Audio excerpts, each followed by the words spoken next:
Okay, so hello and welcome to our panel 18A, Diversifying Research on the Arab World, Multi-Local Perspectives on Twelver Shi'ism in Iraq. So this panel's aim is to diversify knowledge on the Arab world by bringing new perspectives on Twelver Shi'ism in Iraq. Since the 2003 US-led intervention and the emergence of a Shia government in Iraq, Shi'ism has largely been addressed through a sectarian lens, which has served to homogenize Shia thought and practice. This frame of analysis has led to a Western-centric perspective on Iraqi Shi'ism and politics without taking into consideration the importance of context, socio-historical movements, political ideologies, and the role of specific clerical figures and their national and transnational roles. Addressing this gap, this panel aims to demonstrate the pluralism of thought and practice in Shia Islam and its relationship to politics and the nation state. First up is Professor Oliver Scharbrodt's paper, which provides a historical perspective to Iraqi Shia Islam by comparing two key figures, Muhammad Baqir al-Sadr and Muhammad Taqi al-Mudarrisi, and their divergent approaches to the nature of the Islamic State. Dr. Christopher Razavian also explores the contribution of al-Sadr, focusing on his inclusion of social justice in his approach to Islamic economics. Meanwhile, Yousif Al-Hilli investigates Ayatollah Sistani's international role and his relationship with the United Nations. Finally, my paper looks at the transnational dimensions of Shia politics and the interrelationships occurring between Iraq and the UK Iraqi Shia diaspora, which are informing Shia identity politics.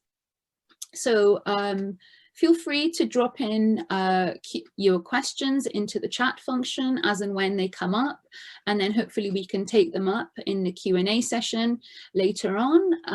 And so yes, without further ado, it's over to you, Oliver. Yeah, thank you very much, Oula. Right, let me just, yeah, it seems to be working. Right, yeah, it's a mouthful title. I mean, again, I'm not entirely sure what I was thinking when I put it together sort of more than 1.5 years ago.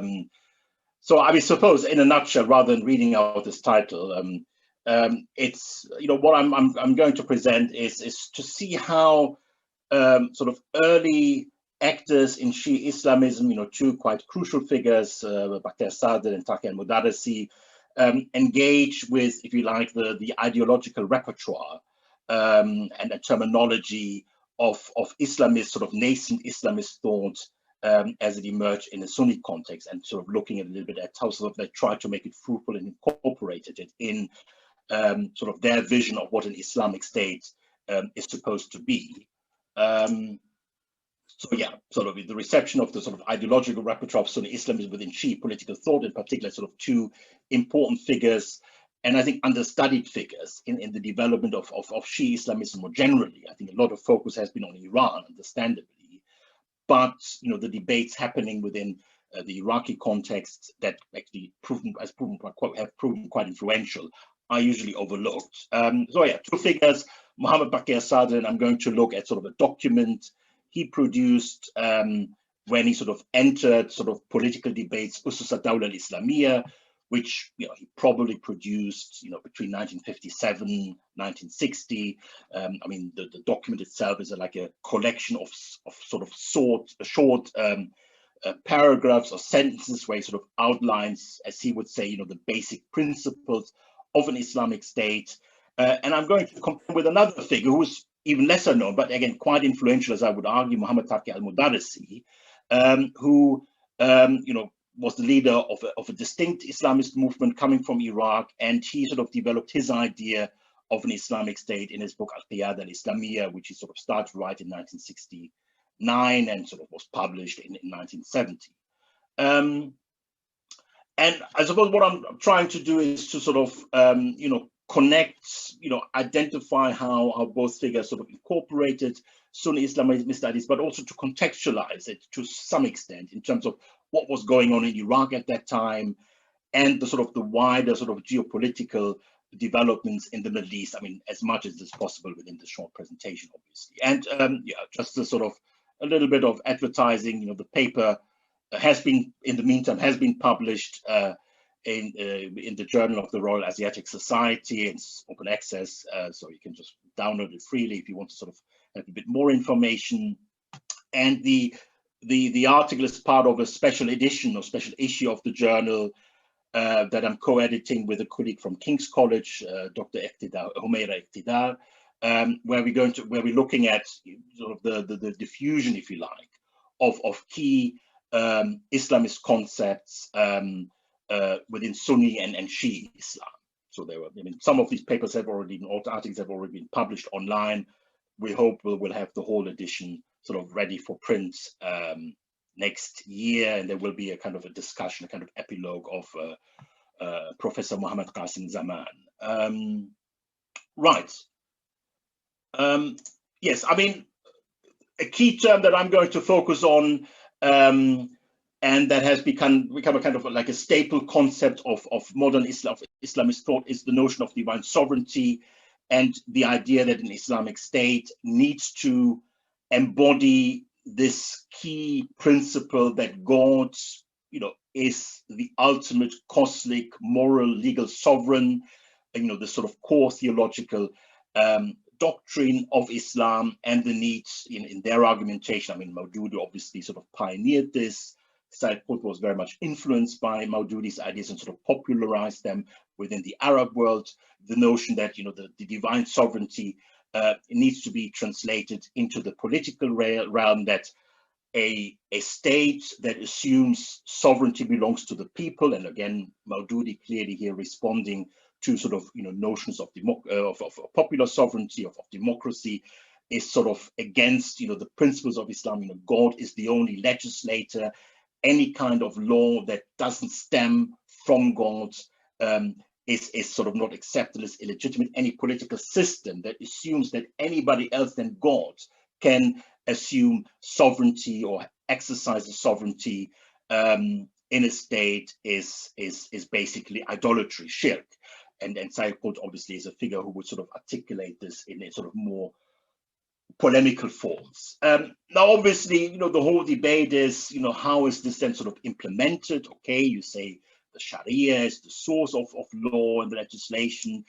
And, both Maududi and Sayyid Qutb acknowledge, yes, obviously, there is some sort of popular participation. So the law needs to be interpreted, it needs to be developed, it needs to be, applied to new circumstances. So there is obviously a role for the people to partake in the legislative process, and both refer Maududi a bit more detail and a bit more systematically to the principle of consultation, shura, that even though yes, it's a state that acknowledges only the sovereignty of God in Arabic hakimiyya, and it needs to translate this, that there is an element of, if you like, popular participation in the legislative process and also in the way the state is run. Now, this is sort of one backdrop to which, or with which, Baqir, al-Sadr and Taqi Mudarrisi engage. As Shi'i scholars, they equally engage with debates on legitimate authority in a Shi'i context. And what is sort of specific about the debates about what constitutes sort of a legitimate polity is the relationship of clerical authority of the ulama to the state and the extent of the clerical authority, because from a theological perspective, only a state led by the imam, designated descendant of Muhammad, is a legitimate Islamic state. So any other polity is therefore, from a theological perspective, illegitimate. So the question is, and I suppose this is quite similar to Sunni debates to some extent, how does the state then become legitimate, and what role do clerics play in sort of bestowing legitimacy to the state, and what prerogatives of the imam they can assume? So there is a notion that the ulama represent the imam, they sort of assume his prerogatives during his occultation. So the extent of this, and broadly speaking, again, it's a bit simplified. I think the realities are a bit more complex. The debate that is emerged in Shi'i jurisprudence is that either the argument, well, the authority of the clerics is sort of complete. So any prerogative, any role that the imam fulfills, the clerics fulfill in his absence. So, this is known as Wilayat al-Faqih, the guardianship of the jurisprudent, which again, as a kind of theoretical idea in Islamic jurisprudence, was already developed in Iran in the early 19th century. So again, as a theory, so whatever the imam did, the jurisprudent, the cleric, can do. Another school said, no, there is a kind of dual sovereignty. Yes, we have, the state, we have, the king, the sultan, or the Shah in Iran, who exercises sort of temporal authority, secular authority in terms of being concerned with worldly affairs, whereas the remit of the clerics is legal and judicial. So there are muftis issuing fatwas, legal rulings, and they act as judges in Sharia court. So this is, if you like, these are the two contexts with which sort of both Baqir al-Sadr and Taqi al-Mudarris engage, sort of debates about the nature of an Islamic state in Sunni Islamism, and of course specific debates in Shia Islam. Now this is, Baqir al-Sadr. Now, when he acted in Iran, when he sort of became politically active and wrote the text, sort of Iraq itself was in a transition period, between two regimes. So Iraq was, a Hashemite monarchy, British backed and so on, fairly liberal space. I mean, obviously under sort of British control. And then in 1958, there was a military coup, one of many others, abolishing the monarchy and establishing the republic, and very much inspired by sort of Nasser's pan-Arabism. So the coup sort of emulating the coup of the free officers in Egypt in 1952. So it was in this context in which sort of Baqir al-Sadr became active, and what is quite interesting, that people like him, other sort of younger clerics within the seminary, the Shi'i seminaries in Iraq, sort of sympathized with pan-Arabism, the kind of anti-imperialist stance, and were cautiously open to the new regime that emerged. The party that Baqir al-Sadr helped to establish, his Dawah al-Islamiyya, which obviously is the major Shi'i Islamist party in Iraq. I mean, the impetus for the formation was actually the Suez Crisis. So when Israel, France, Britain, wanted to prevent the nationalization of the Suez Canal. So there was again a kind of pan-Arab solidarity, anti-imperialist solidarity that, if you like, mobilized and politicized this particular generation of Iraqi Shi'is and young clerics like Baqir al-Sadr. And as part, and they were sort of young clerics, activists, having sort of informal meetings before the party itself was sort of officially created in 1958. And as part of these debates and Baqir al-Sadr's sort of own engagement with sort of Islamist thoughts from the Muslim Brotherhood, so he read the writings of Hassan al-Banna, Sayyid Qutb, and so on, engaging with them, he sort of put it all together in this document, Usus ad-Dawla al-Islamiyya, the Principles of an Islamic State. And what is interesting, and I'm sort of very conscious of time, is that it's very much a hybrid document. I mean, you can see this is sort of a young Islamic intellectual engaging with various sort of intellectual currents in his time and trying to integrate them, to put them together, to relate them, to sort of make them fruitful to sort of legal and political theory in Shia Islam.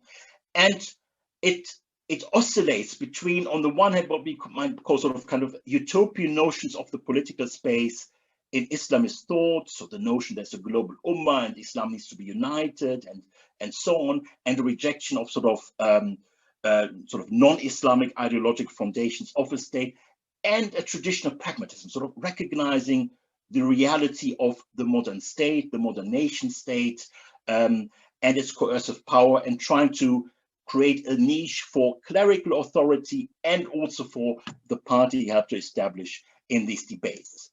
Interestingly, again, when we think of Islamist thought in Shia Islam, we always think Wilayat al-Faqih, Khomeini, the cleric ruling the country. In this document, very little discussion of the role of the cleric in the state. And to give a sort of a flavor of the pragmatism, he has a section where he sort of distinguishes three types of an Islamic state. So he says, well, the only real Islamic state is the state of the Imam, the state ruled by a designated successor of Muhammad from the Ahlul Bayt. And historically, this only existed at the time of the Prophet and when Imam Ali was caliph. And it will sort of come in the future when the Mahdi will appear. This is the only state that we can call Islamic according to Baqir al-Sadr, or that fully implements as he's the sovereignty of the Messenger of God. So this is the only place in the document, as far as I could see, where the term Hakimiyya appears. And again, he doesn't talk about the sovereignty of God, but the sovereignty of the Messenger of God. And of course, he says obedience to such a state is absolute for Muslims. The second type of Islamic state is a kind of hybrid thing. It is a state that doesn't really have Islamic legitimacy because it's not headed by the Imam, but certain Islamic principles are implemented. The ulama advise the state, they can guide the state. And of course, we might think he has here more the kind of traditional modern mind that there's a Shah or there's a king exercising political authority, and there are the ulama sort of playing an advisory role. And he would even say, yeah, obedience to such a state is also required, even if the state makes a wrong decision, because the overall character is that of an Islamic state. Interestingly, he would also say the third type of an Islamic state is a state opposed entirely to Islamic principles, as long as Muslims find a space to mitigate the despotic, unjust, and illegitimate character of the state. And he makes it very explicit. He says the state in all three types is an Islamic state, as it is established on the ideological foundation of Islam and its existence centers around an Islamic base. So even a state that doesn't even bother about having an Islamic experience, for Baqir al-Sadr, is still Islamic as long as Muslims, if you like, can be Muslims and sort of uphold the values as he defines them. So just to give you an idea of the kind of pragmatism that is characteristic of him. The second figure, Taqi al-Mudarrisi, wrote his book, as we've seen earlier, sort of around 10 years later, and a completely different context when we look at Iraq. If I got my numbers correct, at that time there were 3 coups d'etats in Iraqi history, if I'm not mistaken, or even maybe 4. We had at least 4 presidents by then, so there was a lot of infighting within the military and within different political groups, the Ba'ath Party among them, obviously, that were sort of socialist and espoused pan-Arabism. So, a rise of, a more authoritarian regime. And of course, by 1969, the Ba'ath Party had come to power in a coup in 1968, and sort of Saddam Hussein was the nominal head of the Iraqi state. So, a more authoritarian structure, not the quasi-liberal space that existed in Iraq towards the end of the Hashemite monarchy. And we've also seen the demise of pan-Arabism. So Nasser's vision of Arab unity became delegitimized because of the loss of Arab forces in the Six-Day War in 1967. So a different context. And I think this is also clearly reflected in how Taqi al-Mudarrisi approaches the nature of an Islamic state. Because what we also see, because of the demise of pan-Arabism, is sort of Islamism becomes the major mobilizing force for sort of anti-government dissent and so on. Not much time to talk about this. I mean, Mudarrisi represents or is part of a particular network, clerical network, associated with the Shirazi family, which is a clerical family coming from Karbala. I think the only point I would mention, I mean, the Shirazis, this family, they were initially involved in discussions about the establishment of Hizb Dawah, but dropped out. I mean, the actual official formation of the party actually happened in Karbala, but they dropped out because they were concerned about the role of clerical authority in an Islamic political movement. Because for them, Islamic political activism is only legitimate if it is headed by a cleric. And the party model and the involvement of lay figures was not something they supported. And the text he wrote in the late 1960s, Al-Qiyada al-Islamiyya, Islamic leadership, clearly translates the concept of Hakimiyya into sort of Shi'i legal and political theory. So there is much more explicit references to the concept of Hakimiyya, which again suggests that sort of the influence of figures like Said was much more pronounced. And he says, we need to come back, move away from this kind of traditional understanding that the ruler is sort of God's shadow on earth, and establish, as he would say, the view of Islam that authority belongs to God. And he refers quite regularly to the concept of hakimiyya. And provides, in my view, the first systematic pronouncement of Waylat al-Faqih and its translation towards politics. So prophetic authorities, sorry, yeah, how much time do you have? 3 minutes. Oh, yeah, that should be fine. So his prophetic authority is based on revelation, sort of a divine source, and infallibility. And with the imams, it's similar. They receive divine guidance. Their source is ilham, inspiration, and they're infallible. So these are the sources of sort of prophetic, divinely guided authority, and they correspond in his argumentation to the two sources of clerical authority, which is jurisprudential knowledge, fiqh, and justice, adala. So in a sense, he creates a kind of analogy between the source of authority, charismatic authority, prophetic, imamic authority, and clerical authority. And he says, this is a quote from him, and it is like that with a leader, Rais, who rules over the Muslims during the occultation of the Imam, as his position is based on two conditions: jurisprudential knowledge, fiqh, which is knowledge in the religion, and justice, adala, which is impartiality in the religion, and resembles infallibility and serves the same purpose. Without these two conditions, leadership in religion is not legitimate, neither for the Prophet, nor for the Imam, nor for the just jurisconsult, who succeeds the Imam and leads the community in his absence. So the model of a state, or the way he translates hakimiyya into a Shi'i context, is by saying, a state is only legitimate in a Shi'i context during the occultation of the Imam if it is led by a cleric, by a jurisconsult, by a faqih. And his authority is absolute. It covers all the different branches of knowledge.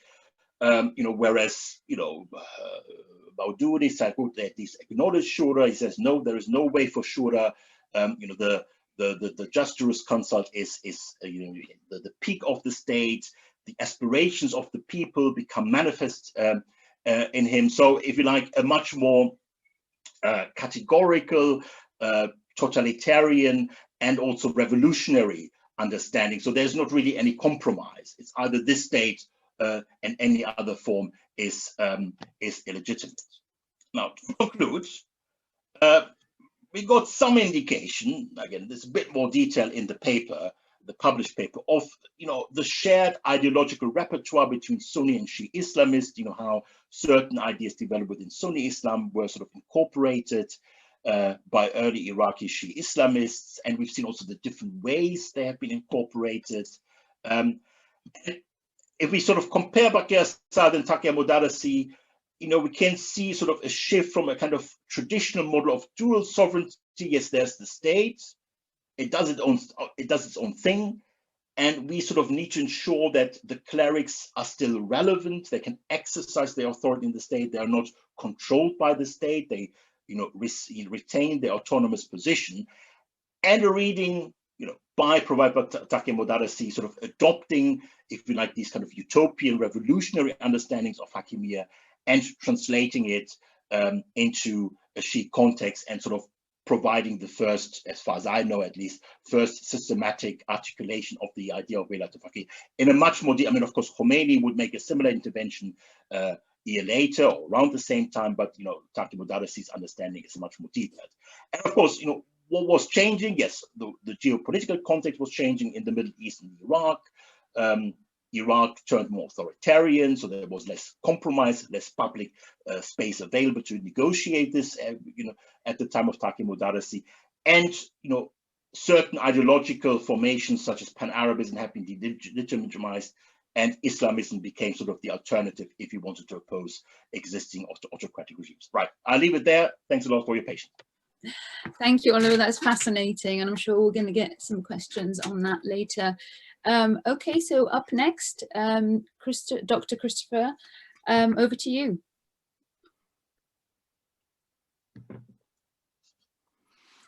All right, thank you very much.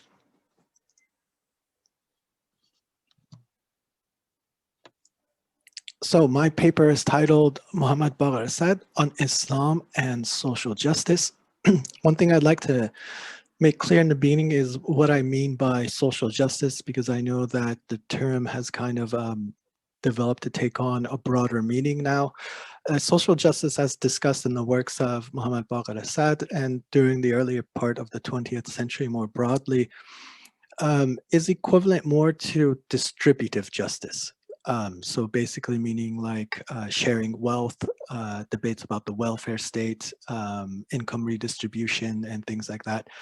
It doesn't include debates such as gender justice, whereas debates of gender justice and gender equality today would fall under the rubric of social justice.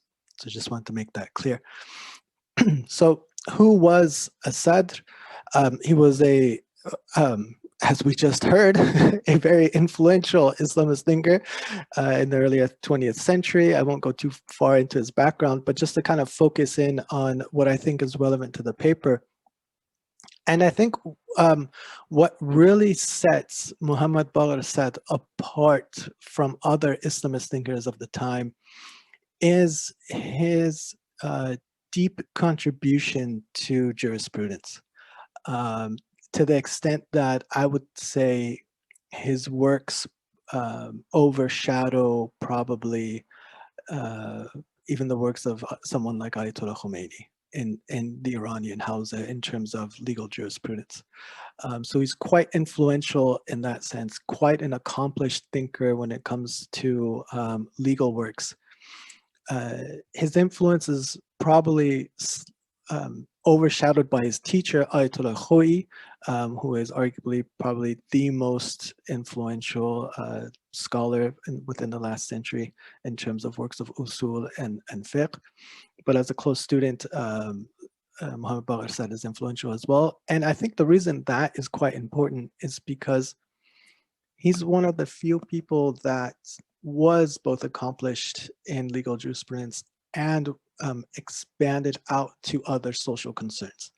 And the work we'll be looking at here specifically is his work on Islamic economics, specifically the book titled Iqtisaduna, Our Economics, in which he puts forward a new understanding of economics in Islamic thought that is neither capitalist nor socialist.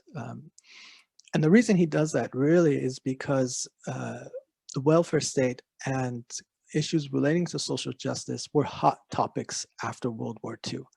So the way that each of these comprehensive doctrines was trying to get adherence and kind of marketplace within society was to say that we have the best kind of social arrangement for people that would bring about the greater equality of all people. So there's this intricate kind of relationship between distributing wealth in a sense of equality. And that was the hot topic during the 80s. It's most clearly seen in the works of Sayyid Qutb and his first widely published book, Islam and Social Justice, which again echoes these same topics. And so Assad was, within the Shi'i world at least, one of the first to write on the issue of Islamic economics. Unfortunately, he was executed by Saddam Hussein in 1980. And had he not been executed, quite clearly he would have been an even more influential figure than he was. And as I just mentioned, his books and ideas are still popular, that his ideas still have an influence within the Hausa establishment officially through the works that he's written on fiqh and usul, but also more broadly in the public sphere, in which his ideas are kind of still discussed and debated, especially his ideas around economics.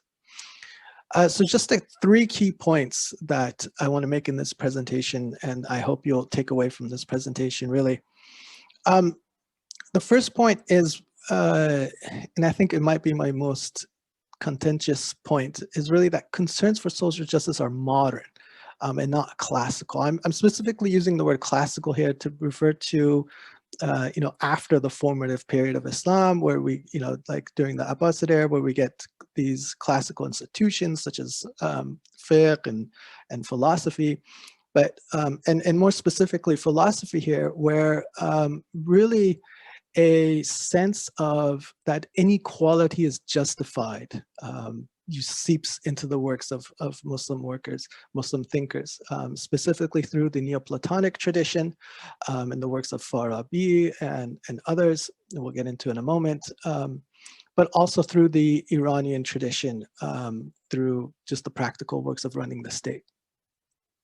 And so point two, for Saad, social justice is already implied in his writings. And I think this is something that's quite important in the sense that, and we'll get into, is Saad doesn't come out to really defend an ideal of social justice or an ideal of equality, but rather it's already a given that Islam already has this.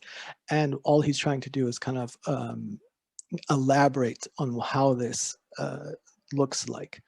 And this brings us to point three, where really that Saad's appeals to early Islamic history and Islamic texts to kind of define or describe how social justice looks like, or why it is a morally important thing to do. So the significance of this topic, and really this has to do with the first key point I just mentioned, and it's that in the classical conceptions of society, you know, they really justified inequality. They really justified hierarchical civilizations, whereas modern thinkers such as Saad break from the classical tradition. And the reason I think this is quite significant, again, is because issues of equality go into the background of their thinking to the point where it's something to be taken for granted. So in terms of the classical era, there's this really amazing book written by Louise Marlowe called Hierarchy and Egalitarian in Islamic Thought. And she really lays out the ways in which the classical philosophers justified hierarchies, working from within the Neoplatonic tradition. To give you an example, Farabi would say that society should basically mirror the cosmos, in the sense that the Rais or the leader of society is similar to God and is placed at the top or placed in the center. And then there's these other hierarchies that echo out from the middle. Much later on, Nasiruddin Tusi in the Akhlaq al-Nasiriyya justifies inequalities and argues that we need to have poor people in society in order for this, for the economy to kind of work, that if all people were rich, no one would want to work. And if all people were poor, no one would be able to pay somebody to work for them. So we need these inequalities to exist. We get, now going from the classical era to the modern era, we get much more contemporary debates about the issue of equality. The issue of equality more generally, not specific to social justice here. And this is specifically during the constitutional revolution of Iran. Now, even though this is a debate about Iran, the reason it's relevant to Muhammad Baqir Saad is because the scholars who defended equality were based in Najaf. And these scholars were the teachers of his teacher. So there's a direct link. So for example, in this debate over equality, Sheikh Fazlullah Nuri, one of the very famous anti-constitutional thinkers in Iran, argued that there is no such equality in Islamic thought. He argued that, for example, we have slavery. How can you argue for equality within Islam if we have something like slavery? We have hierarchies of men and women. We have hierarchies between the mujahid and the muqallid. So we have all these hierarchies. How can you argue that there is equality? Ayatollah Naini took the opposite stance, and he argued that no, Islam was brought about to bring about equality between different people, and there is equality within Islamic law. And his book was quite influential as well. And Ayatollah Naini, so most Ayatollah Naini and Ayatollah Khorasani, who both were based in Najaf, took the position of equality within law. And Naini was Sayyid al-Khui's teacher, and Sayyid al-Khui was Muhammad Baqir Saad's teacher. So the real question I have here is, given that and the reason I kind of spent some time on this background is that social justice could have been conceived differently than it was in Saad's work. He could have argued for inequality. He could have made these, as other people have done within it, but he doesn't. There's this strong sense of social justice within his works. So my real question is how did Saad conceptualize social justice? And the answer, and I hope this isn't really anticlimactic here, but really for Sadr, social justice is a given.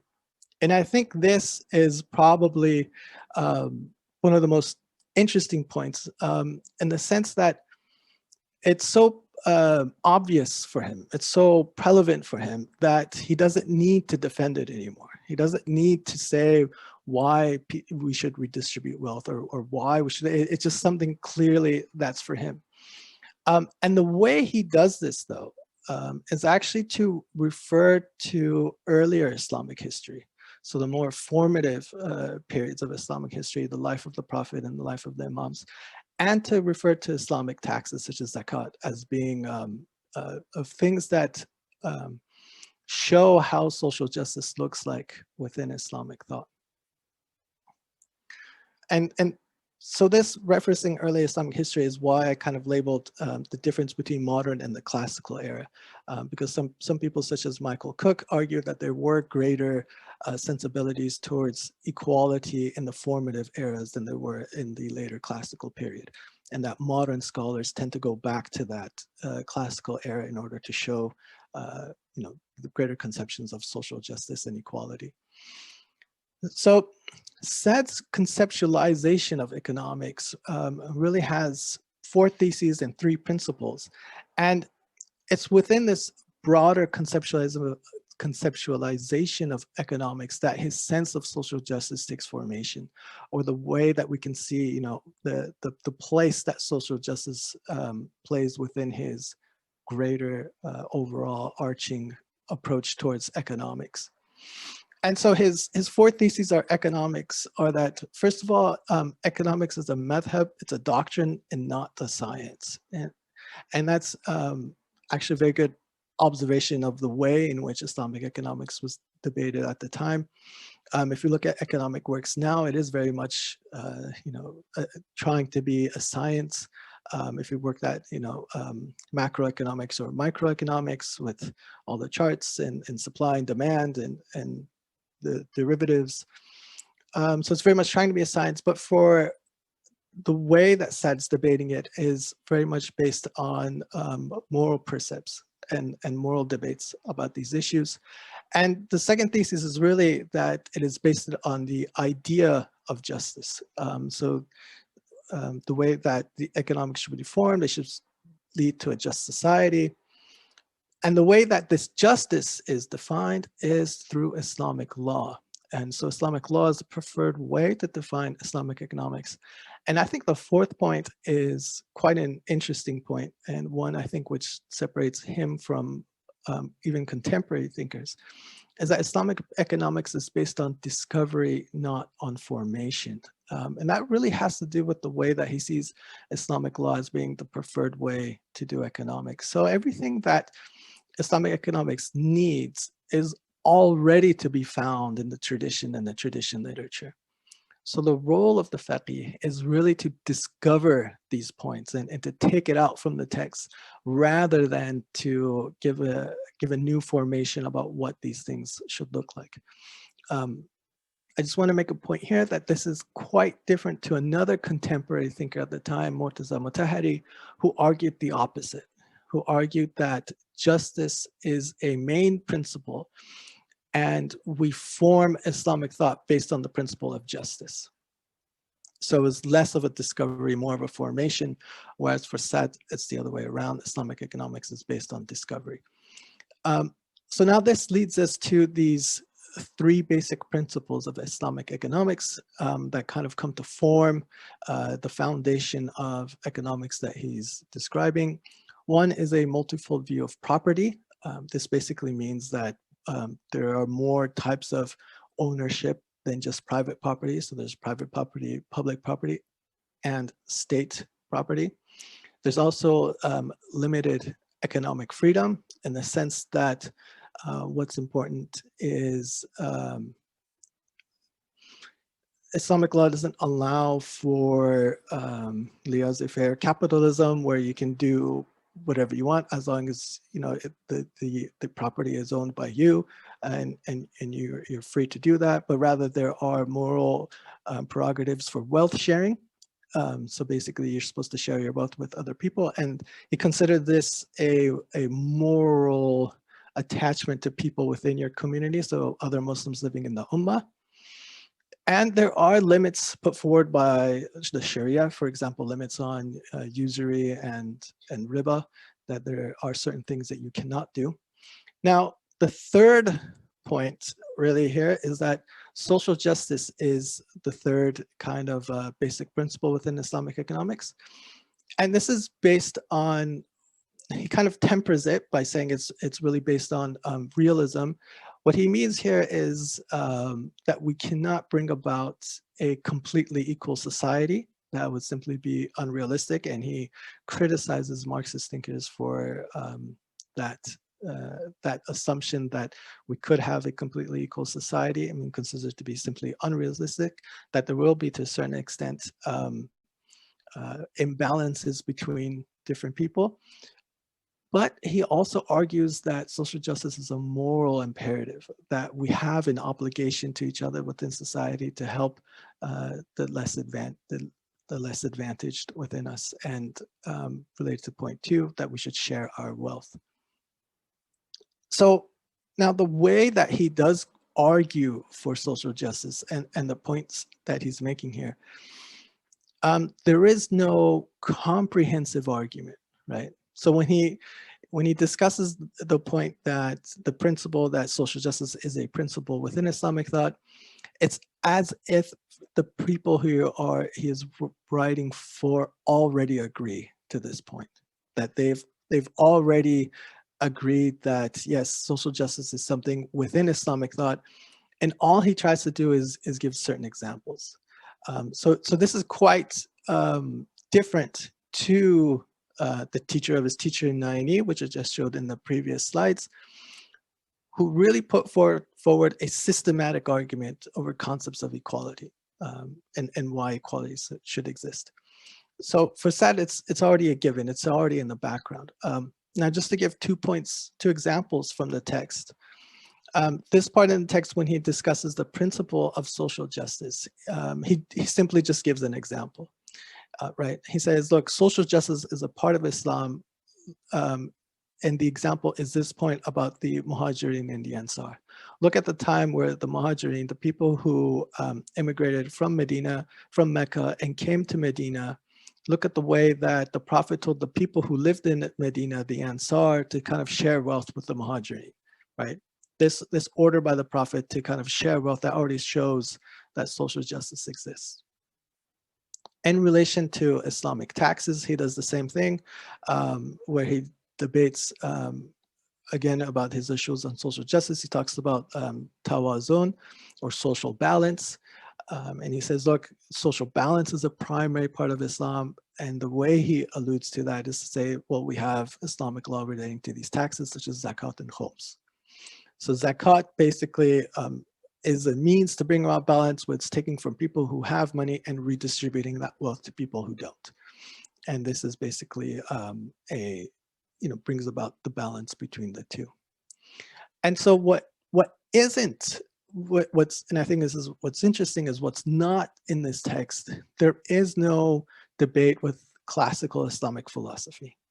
Right, there's no debate, and this is partially to do with, he's targeting Marxism at the time period. He's targeting capitalist thought, so it's really a dialogue with them. But there is no, and him also being an Islamic philosopher, he's quite aware of the works of Farabi and Nasiruddin Tusi and all of that. But there's no engagement with the classical period. There's no engagement that the way I'm describing society differs in any means to the works there. Also, there's no engagement with debates during the constitutional era that, what he's writing in a way echoes or builds on the works of his predecessors, Naini, or is against the people who voted against these sensitive equalities. I think, yeah, and I'm going to wrap it up. And I think what really this shows is the sense that equality went into the background, and a lot of it has to do with, I think, the modern practices of the modern nation state, in the sense that you know, welfare state and redistribution of good was kind of assumed to be good things. So just to wrap it up, the 3 key points. One is that concerns for justice are modern, and this is in relation to the classical era. 2, for Sadr, social justice is already implied in his writings, that it's basically, he doesn't feel like he has to prove this, but just simply give examples. And the examples that Sadr alludes to are early Islamic history and Islamic texts. Thank you very much.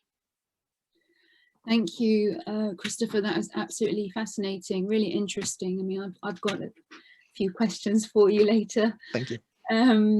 So now it's over to Yousif Al-Hilli. Thank you, Yousif. Go for it.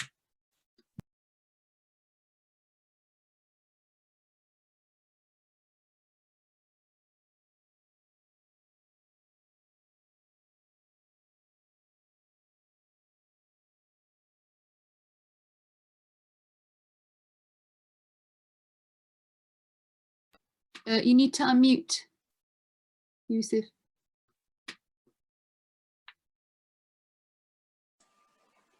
Sorry about that. Thanks, Oula. So I am today looking at the international community in the eyes of Grand Ayatollah Ali Sistani and his attitude towards the United Nations in comparison to the United States in post-2003 Iraq. And in essence, I am looking, and I will answer the following questions. Firstly, what is Ayatollah Sistani's international policy? What happened on the 19th of August 2003? How has the UN-Sistani relationship developed from 2003 until present? How does this compare to Sistani's attitudes towards the United States? And why has Sistani only opened his doors to the United Nations? Now, Ayatollah Sistani, who is of course the supreme source of emulation, the marja' al-a'la for the Najafi clerical establishment, which is one of the most, if not the most, senior Shi'i clerical establishments, especially for Shia thought. He has, if one reflects on who he has met in terms of international world leaders, he has only really met United States special representatives, except for the one time in 2019 where he met the former president of Iran, President Rouhani, in 2019. And even during this meeting in 2019, when one reflects on the notes of it, you would see, in terms of what his office have written, they would say Ayatollah Sistani would tell President Rouhani that it is important for each state, each nation to do whatever's best for their own country in that regard. So he's not that interested in foreign interference, especially in Iraqi politics. And this is whilst knowing that Ayatollah Sistani is, of course, an Iranian himself originally. So what happened on the 19th of August 2003? Well, the first special representative from the United Nations to Iraq, Sergio Vieira de Mello, along with more than 20 of his colleagues, were killed by an explosion in Baghdad in Iraq. Sorry. And we see at this point Ayatollah Ali Sistani writing a letter to the former Secretary General of the United Nations, Kofi Annan, in which he would say, he would convey rather his deep condolences, and he would say that he had because he had met de Mello. So he would say de Mello positioned himself alongside Iraq. He would say that he had a positive relationship, and he would also end the letter itself with a prayer in the hope that the United Nations continued their support to Iraq. And so we see from 2003 until present, Ayatollah Ali Sistani has continuously met special representatives for the UN Secretary General in Iraq. We see, for instance, in this picture, which I have put, Janine Hennis, who is the current special representative, who again is sat there with Ayatollah Ali Sistani. We've got a bunch of names. You've got Al-Akhdar Al-Ibrahimi, and you know, a bunch of others which you can see written on the slide. But this is all to say that Ayatollah Ali Sistani has a continued open door policy for these individuals, their special representatives to the UN Secretary General. And indeed, I think I have enough time to note one thing. Al-Akhdar Al-Ibrahimi, when he visited Ayatollah Ali Sistani, he says, when he saw Ayatollah Ali Sistani would tell him, yes, I have read your book. Al-Akhdar Al-Ibrahimi was shocked. He had no idea that Ayatollah Ali Sistani, who is at this moment 90, then he was in his 80s. That shows the level of attention paid to world politics and in general to the literature by Grand Ayatollah Ali Sistani. So I think it's worth comparing this to the way in which Ayatollah Ali Sistani views the United States. And for this, I have used more generally Ayatollah Sistani's representative in Lebanon, Hamid al-Khaffaf, his book in which he compiles the answers to world news agencies from Ayatollah Sistani's office. And you can see in the picture, if you can read Arabic, you can see Ayatollah Sistani describes, and indeed I found this when I visited Ayatollah Sistani, and he said it to me too, the United States as al-Quwwat al-Muhtalla, the occupying forces. And indeed, the quote I have put there is from my own personal memory, from going and sitting in front of him, and he would tell me this story. He would say, well, individuals representing the United States came to my door. They knocked on it. I remember this story because, I mean, you're not allowed to record the interview when you enter, or even write using a pen in the office of Ayatollah Ali Sistani. But it is notable because he would say this was a Jum'ah, a Friday, and I was doing Ghusl al-Jum'ah. I was doing the wash of Friday, and my son would knock on the door, and he would say, the United States representatives from the United States are outside. They are asking to speak to you. They just want 1 minute, 2 minutes, just to see you, just very, very briefly. He says, no. I told them, absolutely no. These are the Quwwat al-Muhtallin. These are the occupying forces. And so we can see that as well listed in the picture, that the United States are Quwwat al-Ihtilan. So naturally the question appears then, which says, well, if it's only the United Nations, why?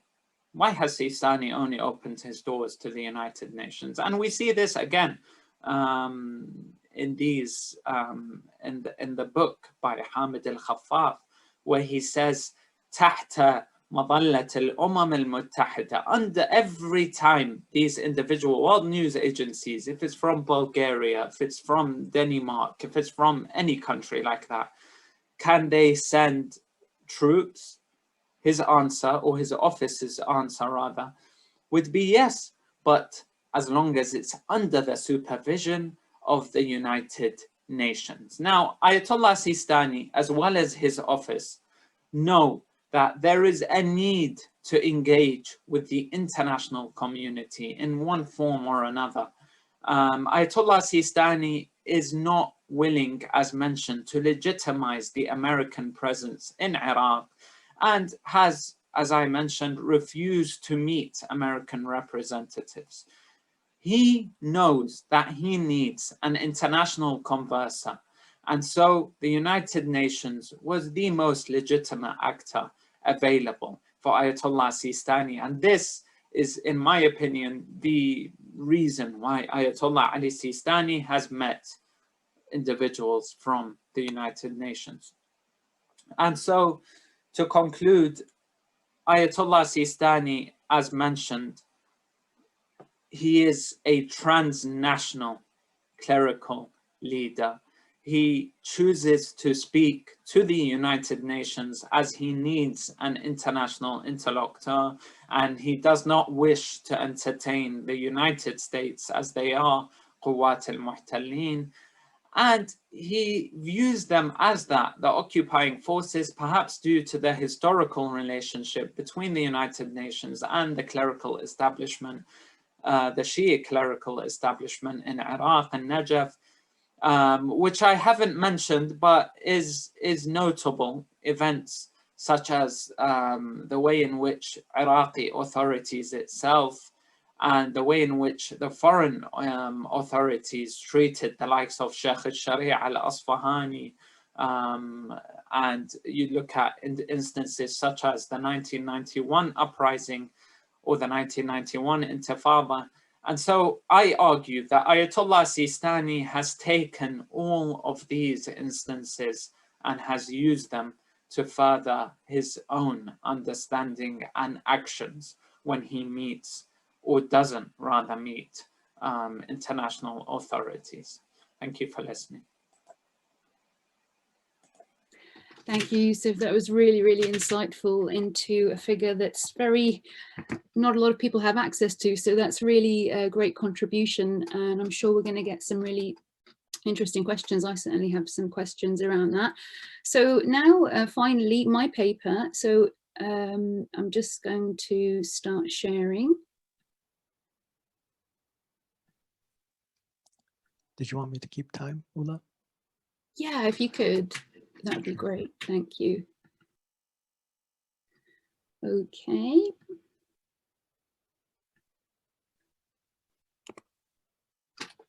Okay, I'm just gonna reduce that so I can concentrate. Okay, so hi everyone. I am presenting the final paper of today's panel entitled Unpacking the Role of Religion in Political Transnationalism, the Case of the Shia Iraqi Diaspora since 2003. So just to give a background to this paper, I got thinking about the politics of Iraq in post-2003 and the presence and power of Shi'i parties in Iraq, and how this was a really historic moment. For the first time, Iraq had Shi'is in power, and the importance of this because of the diasporic parties who went on to rule in 2003, namely the Islamic Dawah Party and ISKI, the Islamic Supreme Council of Iraq, who continue to dominate in Iraqi politics today, as well as now having joined with other Shi'i parties.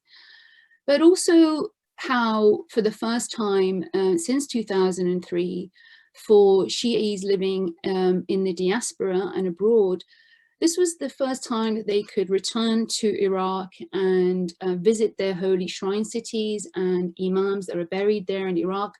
Iraq being one of the centers of Shi'ism, has a very sacred and special place in the hearts of Shi'is around the world. So I wanted to understand how the effects of these events and opening up of Iraq affected the diaspora, but also how the diaspora and their influence has affected Shi'ism more broadly and Shia identity politics. So we know that there has been an increase in Shia power as a result of this power in Iraq as well as in Iran. So this increased the power of Shi'ism across the Middle East and emboldened this Shi'i identity. And as a result, there has been a strengthening of Shi'i identity more broadly as a result of these dimensions in Iraq. And I wanted to see how this was affecting the diaspora space, the diasporic space between London and Iraq. So my research questions wanted to explore how the material and symbolic power of Shi'ism has affected identity of Iraqi Shia diasporic communities, what effect Shia political power in Baghdad has affected Shia political transnationalism, and in what ways Shi'i power in Iraq has affected transnationalism between Iraq and the UK, and whether there was anything exceptional about religious transnationalism. So the diaspora literature often refers more to a kind of an ethnic and national identities in motivating diasporic transnationalism, particularly political transnationalism between the homeland and the hostland. But there is very little work done on the role of religion in transnationalism. Is there anything exceptional? Does it follow the similar trends to what we see occurring between other diasporic groups who are motivated or whose ethnic identities or national identities are being mobilized? So conducting this research, there were three pillars that struck out for me. One was the emboldened and the increased transnational politics between Iraq and the UK occurring during this time. A second pillar was Shi'i humanitarianism that also increased through a flurry of transnational humanitarianism. And lastly, transformations in cultural production of Shi'i identity in the diaspora, which I noticed throughout my fieldwork. So I'm now just going to take each one in turn. So the first and a big one here was the prevalence of transnational Shi'a politics, which only increased after 2003 with the return of diasporic parties to Iraq, who are now governing the countries, as I mentioned previously, Islamic Party and ISKI predominantly. And as a result of their inclusion, or a result of them being in power, this created a flurry of transnational politics between Iraq and the UK, as these exiled opposition groups were now ruling in Baghdad. And with each event that occurred during this process onto the road to Iraq's first democratic elections in 2005 and beyond, there was a kind of a transnational database almost created between the UK and Iraq, where politicians and leaders in Iraq, diasporic leaders, were tapping into their networks in the UK to recruit for political positions in ministries and governorates and various other bureaucratic needs that they had at the time. And this continues till the present day. But this transnational activity and showing the importance of transnational links between Iraq and the UK was also echoed in the diaspora when native Shia parties, including followers of Muqtada al-Sadr and the Fadila party, also opened up offices here in the diaspora in order to attract diaspora to their cause and during election times particularly. So showing how important the diasporic space now was becoming for Iraqis. It wasn't just in terms of those who were going back and returnees who are going back to rule, but also in terms of bringing more votes in for these parties from abroad, knowing the importance of that Shia base here in London, particularly as London was now very much a Shia hub in Europe. So recognizing this, the presence of these and rise of these parties coming from Iraq now, not the other way, but from Iraq to the UK in order to represent their offices. Throughout this time, there occurred changes within this transnational Shia politics, which I also capture, particularly post-2014 with a threat from Islamic State. We see that the government of Iraq's inability and fragility in being able to combat this territorial threat. And we see now a move to more religio-political mobilization in support of figures including Ayatollah Ali Sistani, particularly following his 2014 fatwa calling on Iraqis to rise and mobilize against and fight against Islamic State. And then in response to this, the popular mobilization forces who would fight against Islamic State and lead the country to victory in 2017, there's a huge support within the diaspora at the time towards these two, you know, I should say very different figures. One's obviously their religious leader, and one were fighters, forces who were fighting in this call towards Iraq's, protecting Iraq's sovereignty, but also protecting Shi'ism itself from territorial threat, protecting shrine cities and the Shia people who were the sworn enemy of Islamic State during that time. So what we see here is the development in transnational politics where sort of Shia political Islam loses its symbolic power, and there is more transnational politics being actioned or supported and mobilized by leaders or these popular mobilization forces who were seen within the diaspora as very much saving Iraq. So I capture this change in this diagram here, where we see a change in the identities that are being mobilized, as well as the link of these politics to Iraq and the state. So in pre-2003, there was a lot of opposition groups lobbying for regime change, playing down their Islamist discourses, stressing democracy and freedom of speech, very much stressing this Iraqi national identity. This changes post-2005 when we have a Shia Islamist parties ruling in Iraq, and mobilization becomes recruitment of family and friends to political appointments, campaigning during parliamentary elections in the diaspora, as well as lobbying British MPs and transnational collaborations on Iraqi projects and with British companies. We move here to a Shia political identity that's being adopted for political mobilization. And the relationship changes. This is one now of consolidating this very Shia-centric state. In post-2014, we see another change here as a result of the threat from Islamic State and support for Grand Ayatollah Sistani following his fatwa. And we move to geopolitical mobilization, as mentioned. And we see this increase and a shift more towards the Shia religious identity, increased pilgrimages during this time as it became an act of defiance against Islamic State. There was huge support for the popular mobilization forces across generations. Particularly pertinent here to mention is the importance of this through social media.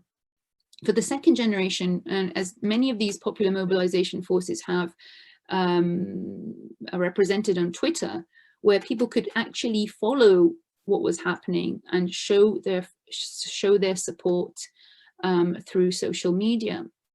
So here we see a shift in transnational politics more towards religious actors, including religious leaders, but others linked to this call, but very much a different kind of actor who were fighting. And as we've now seen the development of the popular mobilization forces, they kind of represent various groups, both internal and external.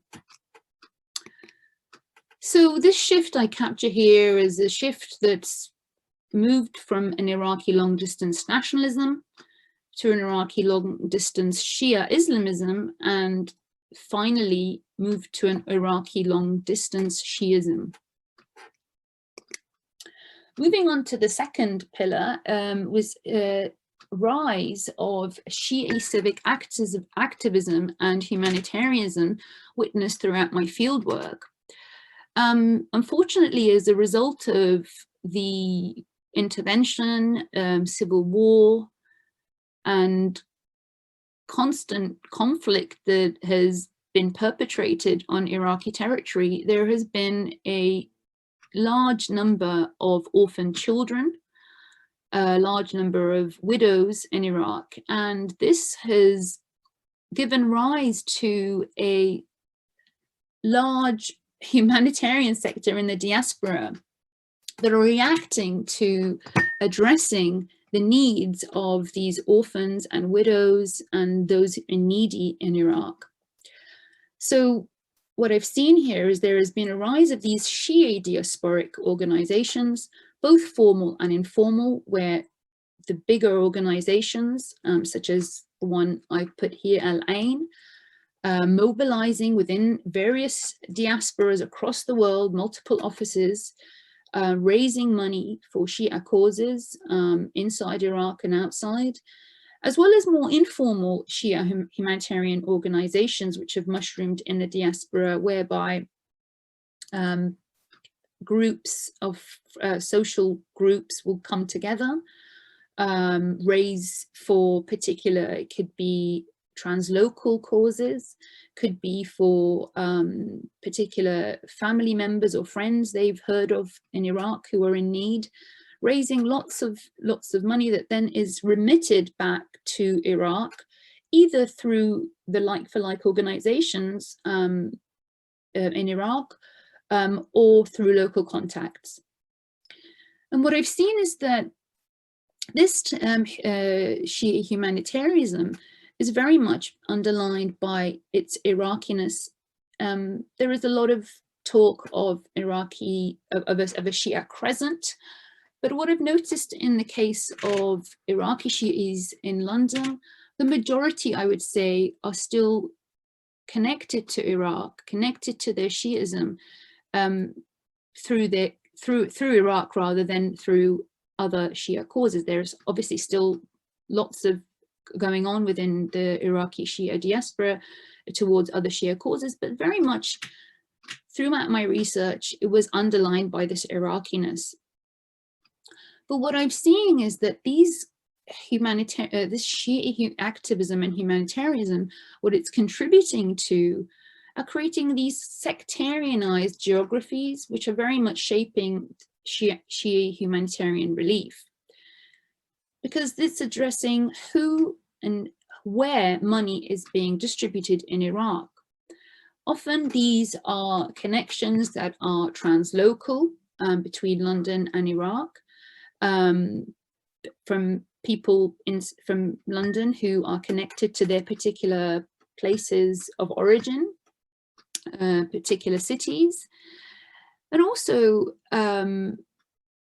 organizations that are operating there within specific places and addressing only the kind of the majority sects of those areas. Finally, the last pillar that I address in this paper is the cultural production of Shia identity in the diaspora.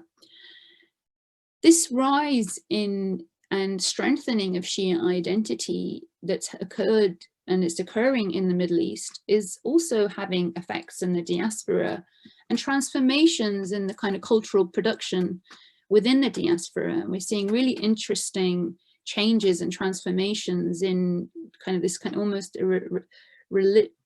changes rather in religion within the diaspora, whereby in terms of their politics, historical events are being now binded to Shia politics today, where the death of third Imam is being linked to the killing of Shia today.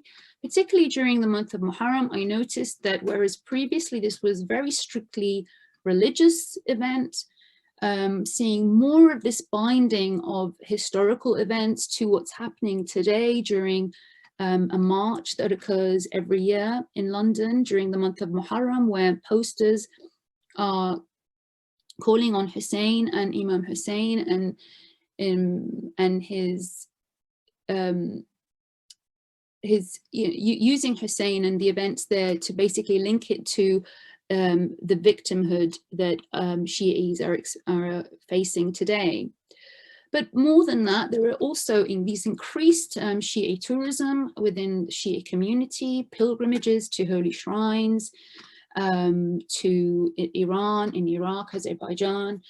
And what this does is it's linking the Shi'is to not only an imagined Shia community, but also to the real community out there who are also conducting these shrines and pilgrimages, strengthening the Shia identity and connecting the faithful together.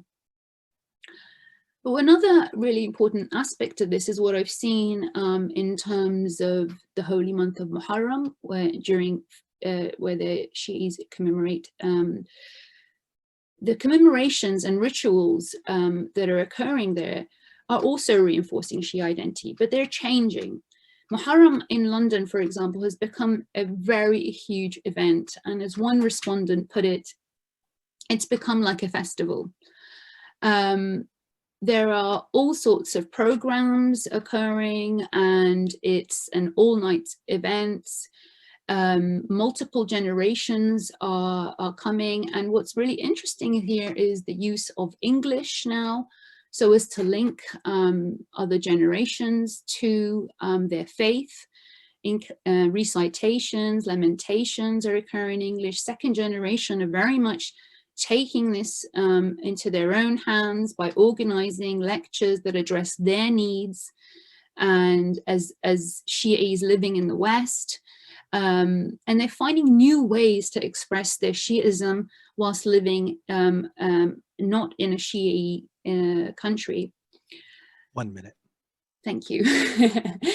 So yeah, so this is happening across generations, some really, really interesting things happening there, which is just binding the Shia identity even more. But it's also how this then plays out back into reifying, consolidating, and these Shia identity politics that are also occurring regionally and globally.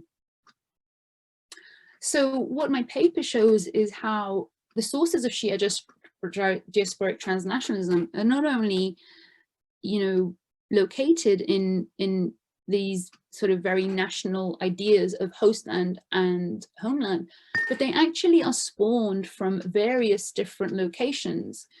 One is the Shia clerical authority, who commands huge power and sway within the Shia community.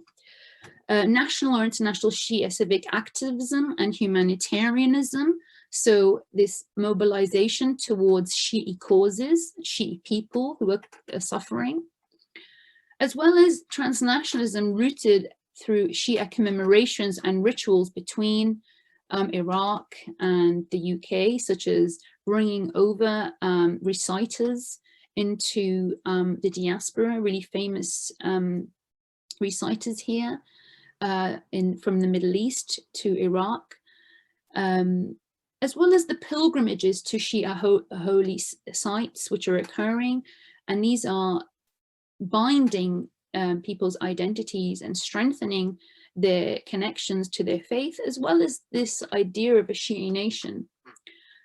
And importantly, as I've mentioned, the importance of national and or to international Shia politics, that are motivating a lot of mobilizations, whether it be Iraqi national politics and what's happening there, as well as more broader movements such as, against Islamic State and defending Shi'is who are, again, have been seen as victims once more as a result of this Islamic terrorism.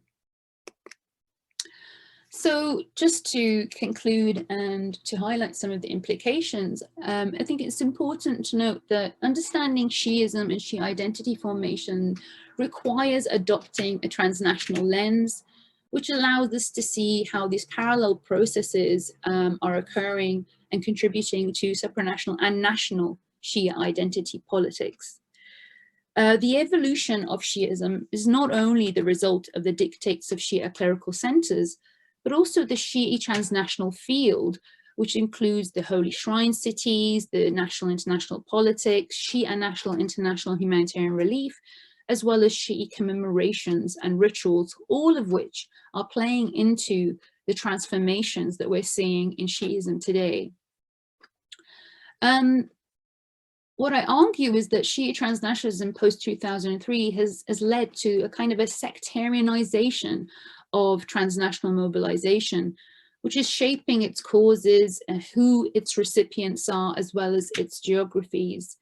This all taken together, of course, has implications for the politicization of Shia identity, Iraqi unity, and regional stability when this identity is being mobilized across the region and the wars, the sectarian wars and the proxy wars that are being waged there.